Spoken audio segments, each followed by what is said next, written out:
누가복음 6장. 어느 안식일에 예수께서 곡식이 무르익은 밭 사이를 걷고 계셨다. 제자들이 곡식 이삭을 따서 손으로 껍질을 벗겨 먹었다. 몇몇 바리새인들이 말했다. 당신들은 어찌하여 안식일 규정을 어기고 이런 일을 하는 거요? 예수께서 제자들 편에 서셨다. 너희는 다윗과 그 동료들이 배고플 때에 한 일을 읽어보지 못했느냐? 그가 성소에 들어가서 제사장들 외에는 아무도 먹지 못하게 되어 있는 제단에서 갓 물려낸 빵을 먹지 않았느냐? 그는 그 빵을 자기 동료들에게도 주었다. 예수께서 말씀하셨다. 인자는 안식일의 종이 아니라 주인이다. 또 다른 안식일에 예수께서 회당에 들어가 가르치셨다. 거기에 한쪽 손이 오그라든 사람이 있었다. 종교학자와 바리새인들은 혹시나 안식일 위반으로 예수를 잡을까 하여 그 사람을 고쳐주나 보려고 그분을 주시했다. 예수께서 그들의 속셈을 아시고 손이 오그라든 사람에게 말씀하셨다. 일어나서 여기 우리 앞에 서거라. 그가 일어나 섰다. 예수께서 그들에게 말씀하셨다.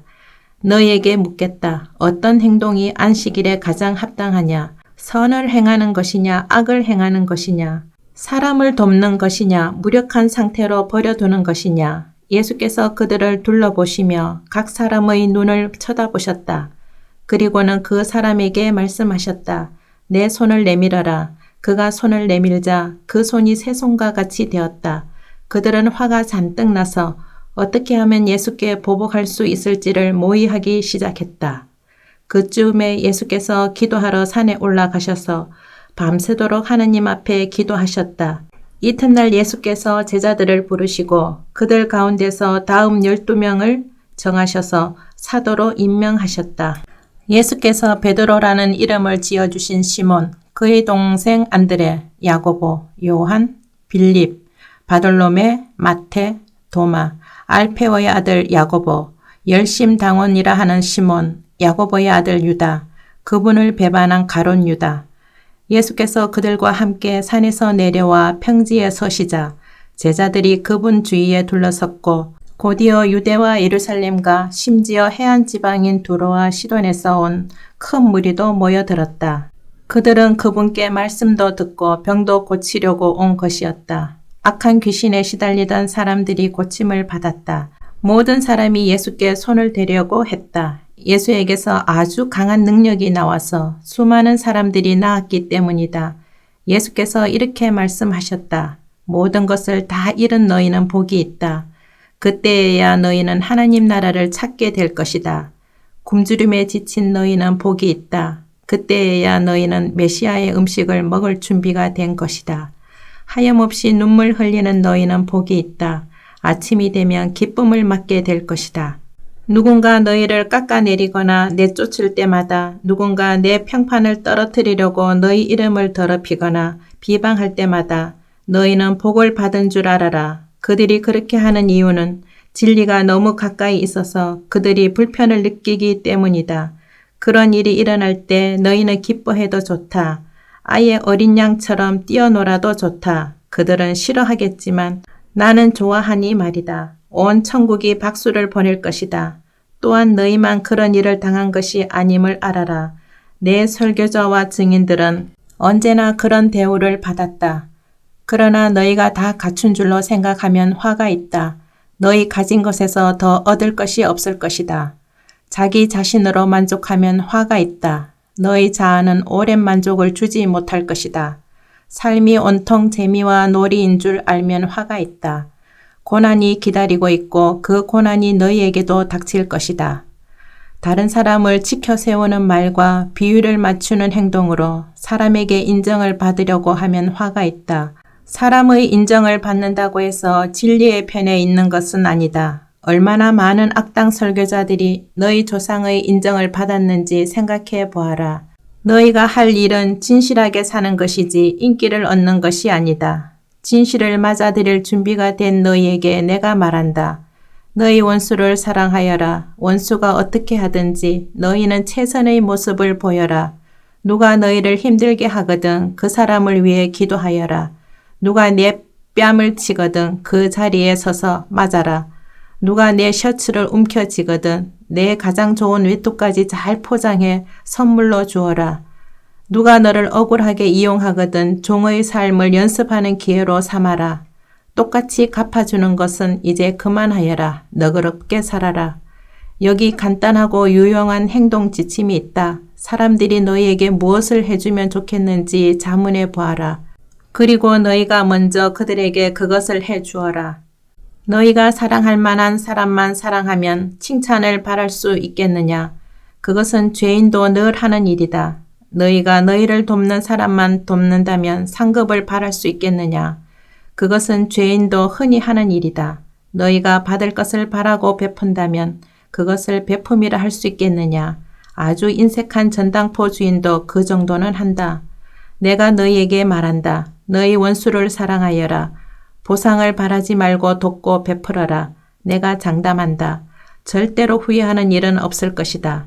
우리가 최악의 상태에 있을 때에도 하나님께서 우리를 향해 너그럽고 인자하신 것처럼 너희도 하나님이 주신 너희 신분에 합당하게 살아라. 우리 아버지께서 친절하시니 너희도 친절하여라. 사람들의 흠을 들추어내거나 실패를 꼬집거나 잘못을 비난하지 마라. 너희도 똑같은 대우를 받고 싶지 않거든 말이다. 의기소침해 있는 사람을 정죄하지 마라. 그 가혹한 태도는 부메랑이 되어 너희에게 되돌아올 것이다. 사람들을 너그럽게 대하여라. 그러면 삶이 한결 여유로워질 것이다. 너희 삶을 거저 주어라. 그러면 삶을 돌려받게 될 것이다. 돌려받는 정도가 아니라 축복까지 덤으로 받게 될 것이다. 받는 것보다 주는 것이 더 낫다. 베품은 베품을 낳는다. 예수께서 속담을 들어 말씀하셨다. 눈먼 사람이 눈먼 사람을 인도할 수 있느냐? 둘 다 구덩이에 빠지지 않겠느냐? 제자가 스승을 가르칠 수 없는 법이다. 핵심은 너희가 누구를 선생으로 모시고 따를지 신중히 선택하라는 말이다. 내 이웃의 얼굴에 묻은 얼룩은 보면서 자칫 내 얼굴의 추한 비웃음은 그냥 지나치기 쉽다. 내 얼굴이 멸시로 일그러져 있는데 어떻게 뻔뻔스럽게 내가 내 얼굴을 씻어주겠다고 말하겠느냐.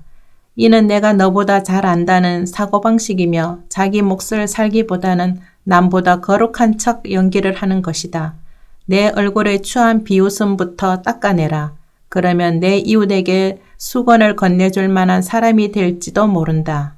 건강한 나무에서 벌레 먹은 사과를 딸 수 없고 병든 나무에서 좋은 사과를 딸 수 없다. 사과의 건강을 보면 나무의 건강을 알 수 있다. 먼저 너희는 생명을 주는 삶에서부터 시작해야 한다. 중요한 것은 너희 말과 행동이 아니라 너희 됨됨이다. 참된 말과 행동은 너희의 참된 존재에서 흘러넘치는 것이다. 너희는 내게 예의를 갖춰 예 선생님 옳습니다 선생님 하면서도 어째서 내가 명하는 것은 하나도 행하지 않느냐. 내가 너희에게 하는 이 말은 너희 삶이 덧붙이는 장식이나 너희 생활 수준을 높여주는 리모델링 같은 것이 아니다. 내 말은 주춧돌과 같아서 너희는 내 말 위에 인생을 지어야 한다. 너희가 내 말을 너희 삶으로 실천하면 너희는 땅을 깊이 파서 반석 위에 집의 기초를 놓은 현명한 목수와 같다. 강둑이 터져 강물이 들이쳐도 그 집은 꿈쩍도 하지 않는다. 오래 가도록 지어진 집이기 때문이다. 그러나 너희가 내 말을 성경 공부 때만 사용하고 삶으로 실천하지 않으면 너희는 주춧돌을 생략하고 집을 지은 미련한 목수와 같다. 강물이 불어 집에 들이치자 그 집은 맥없이 무너지고 말았다. 완전히 유실되고 말았다. 7장 예수께서 사람들에게 말씀을 마치시고 가버나움으로 가셨다. 그곳에 있는 어떤 로마군 지휘관의 종이 죽어가고 있었다. 지휘관은 그 종을 무척 귀히 여겼으므로 그를 잃고 싶지 않았다. 예수께서 돌아오셨다는 말을 들은 지휘관은 유대인 공동체 지도자들을 예수께 보내어 오셔서 자기 종을 고쳐달라고 청했다. 그들은 예수께 가서 그렇게 해주실 것을 간절히 구했다.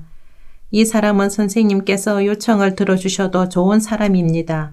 그는 우리 민족을 사랑하여 우리에게 회당까지 지어 주었습니다. 예수께서 그들과 함께 가셨다. 그 집에 도착하려면 아직 한참을 더 가야 하는데 지휘관이 보낸 친구들이 와서 예수께 말을 전했다. 주님 이렇게 수고하실 것 없습니다. 주님이 아시듯이 저는 그리 선한 사람이 못 됩니다.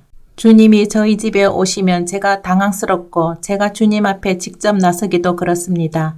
그저 명령만 내리시면 저희 종이 낫겠습니다. 저도 명령을 받기도 하고 내리기도 하는 사람입니다. 제가 한 병사에게 가라고 하면 가고 다른 병사에게 오라고 하면 옵니다. 그리고 저희 종에게 이것을 하라고 하면 합니다. 예수께서 크게 놀라시며 동행한 무리에게 말씀하셨다. 하나님을 알고 그분이 일하시는 방식을 훤히 알아야 마땅한 이스라엘 백성 중에서도 이렇게 단순한 믿음은 아직 보지 못했다. 말을 전하러 온 사람들이 집에 돌아가 보니 종이 다 나아 있었다. 얼마 후에 예수께서 나인이라는 마을로 가셨다. 제자들과 꽤 많은 무리가 그분과 함께 있었다. 그들이 마을 어귀에 다다랐을 때 장례 행렬과 마주쳤다. 한 여자의 외아들을 묻으러 가는 행렬이었다. 죽은 아들의 어머니는 과부였다. 예수께서 그 여자를 보시고 가슴이 미어지셨다. 예수께서 그 여자에게 울지 말라고 말씀하셨다. 그러고는 가까이 다가가 관에 손을 대자 관을 메고 가던 사람들이 걸음을 멈췄다. 예수께서 말씀하셨다. 청년아, 내가 네게 말한다. 일어나라. 그러자 죽었던 아들이 일어나 앉아 말을 하기 시작했다. 예수께서 그 아들을 어머니에게 돌려주셨다. 모든 사람은 자신들이 지금 거룩한 신비의 자리에 있으며 하나님께서 그들 가운데서 일하고 계심을 깨닫고는 조용히 경배했다. 그러고는 떠들썩하게 감사하며 서로 큰 소리로 외쳤다. 하나님이 돌아오셔서 자기 백성의 필요를 돌보아 주신다. 예수의 소문이 온 지역에 두루 퍼졌다. 요한의 제자들이 이 모든 일을 요한에게 알렸다. 요한은 제자 가운데 두 사람을 주님께 보내어 물었다. 우리가 기다려온 분이 선생님이십니까? 아니면 아직도 기다려야 합니까? 두 사람이 예수 앞에 와서 말했다. 세례자 요한이 우리를 선생님께 보내어 우리가 기다려온 분이 선생님이십니까? 아니면 아직도 기다려야 합니까? 하고 물어보라고 했습니다.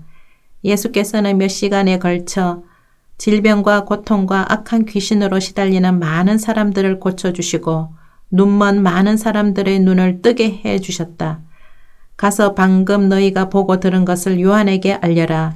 눈먼 사람이 보고 저는 사람이 걷고 나병 환자가 깨끗해지고 기먹은 사람이 듣고 죽은 사람이 살아나며 이 땅의 불쌍한 사람들에게 하나님의 환대와 구원이 베풀어지고 있다. 이것이 너희가 기대하던 것이냐? 그렇다면 너희야말로 복된 줄 알아라. 요한이 보낸 사람들이 떠나자 예수께서 요한에 대해 무리에게 더 말씀하셨다. 그를 보러 광야에 나갈 때 너희는 무엇을 기대했더냐? 주말을 쉬러 나온 사람이더냐? 아닐 것이다. 그럼 무엇이냐? 멋진 양복을 차려입은 교주더냐? 광야에서는 어림도 없다. 그럼 무엇이냐? 하나님의 메시지를 전하는 사람이냐? 맞다. 하나님의 심부름꾼이다. 너희 평생의 최고의 하나님 심부름꾼일 것이다. 그는 예언자 말라기가 말한 그 심부름꾼이다. 내가 내 심부름꾼을 앞서 보내어 내 길을 평탄하게 만들 것이다. 내가 너희에게 최대한 알기 쉽게 설명하겠다. 역사상 어느 누구도 세례자 요한보다 나은 사람은 없다. 그러나 그가 너희에게 준비시킨 천국에서는 가장 낮은 사람이라도 요한보다 앞선다. 요한의 말을 듣고 그에게 세례를 받아 천국에 들어온 평범하고 평판이 좋지 않은 사람들이 가장 분명한 증거다. 바리새인과 종교 관리들은 그런 세례를 거들떠보지도 않았고 자기보다 못한 사람에게 자기 자리를 내줄 마음도 없었다. 이 세대 사람들을 어떻게 설명할 수 있을까? 그들은 우리는 더 놀고 이야기하고 싶은데 엄마 아빠는 늘 피곤하고 바쁘다고 해요. 하고 불평을 늘어놓은 아이와 같다. 세례자 요한이 와서 금식하니 너희는 그가 미쳤다고 했다. 인자가 와서 실컷 먹으니 너희는 인자가 술고래라고 했다. 본래 여론조사는 믿을 만한 것이 못되지 않더냐. 음식 맛은 먹어보아야 안다. 바리새인 가운데 한 사람이 예수를 식탁에 초대했다. 예수께서 그 바리새인의 집에 가셔서 저녁 식탁에 앉으셨다. 마침 그 동네에 창녀인 한 여자가 있었는데 예수께서 바리새인의 집에 손님으로 와 계신다는 소식을 듣고는 아주 값비싼 향유 한 병을 가지고 왔다. 그 여자는 그분의 발치에 서서 울며 그분 발에 눈물을 쏟았다. 그리고 자기 머리카락을 풀어 그분의 발을 닦고 그 발에 입을 맞추고 향유를 발랐다. 예수를 초대한 바리새인이 그것을 보고는 이 사람이 만일 내가 생각한 대로 예언자라면 자기의 비유를 맞추는 이 여자가 어떤 부류인지 알았을 텐데 하고 혼자 말을 했다. 예수께서 그에게 말씀하셨다. 시몬아, 내가 너에게 할 말이 있다. 말씀하십시오. 두 사람이 은행가한테 빚을 졌다. 한 사람은 은하 500을 빚졌고 다른 한 사람은 50을 빚졌다. 그런데 두 사람 다 갚을 수 없는 처지인 것을 알고는 은행가가 두 사람의 빚을 없는 것으로 해주었다. 그렇다면 두 사람 중에 누가 더 감사하겠느냐? 시몬이 대답했다. 그야 더 많이 탕감받은 사람이겠지요. 맞다. 예수께서 말씀하셨다. 그리고 여자 쪽을 바라보시며 계속해서 시몬에게 말씀하셨다. 이 여자가 보이느냐? 내가 내 집에 왔을 때 너는 내게 발 씻을 물도 내주지 않았으나 이 여자는 내 발에 눈물을 쏟고 자기 머리카락으로 닦았다. 너는 내게 인사도 하지 않았으나 이 여자는 내가 도착한 때부터 내 발에 입 맞추기를 그치지 않았다. 너는 기분을 상쾌하게 할 만한 것 하나 내놓지 않았으나 이 여자는 향유로 내 발의 피로를 덜어주었다. 감동적이지 않느냐? 이 여자는 아주 많은 죄를 용서받았다. 그래서 많이 감사한 것이다. 용서가 적으면 감사도 적은 법이다. 그리고 나서 예수께서 여자에게 말씀하셨다. 내가 내 죄를 용서한다. 그러자 식탁에 있던 손님들이 그분이 듣지 않는 데서 말했다. 자기가 누구라고 죄를 용서한단 말인가? 예수께서 그들을 무시하고 여자에게 말씀하셨다. 내 믿음이 너를 구원했다. 평안히 가거라. 아멘.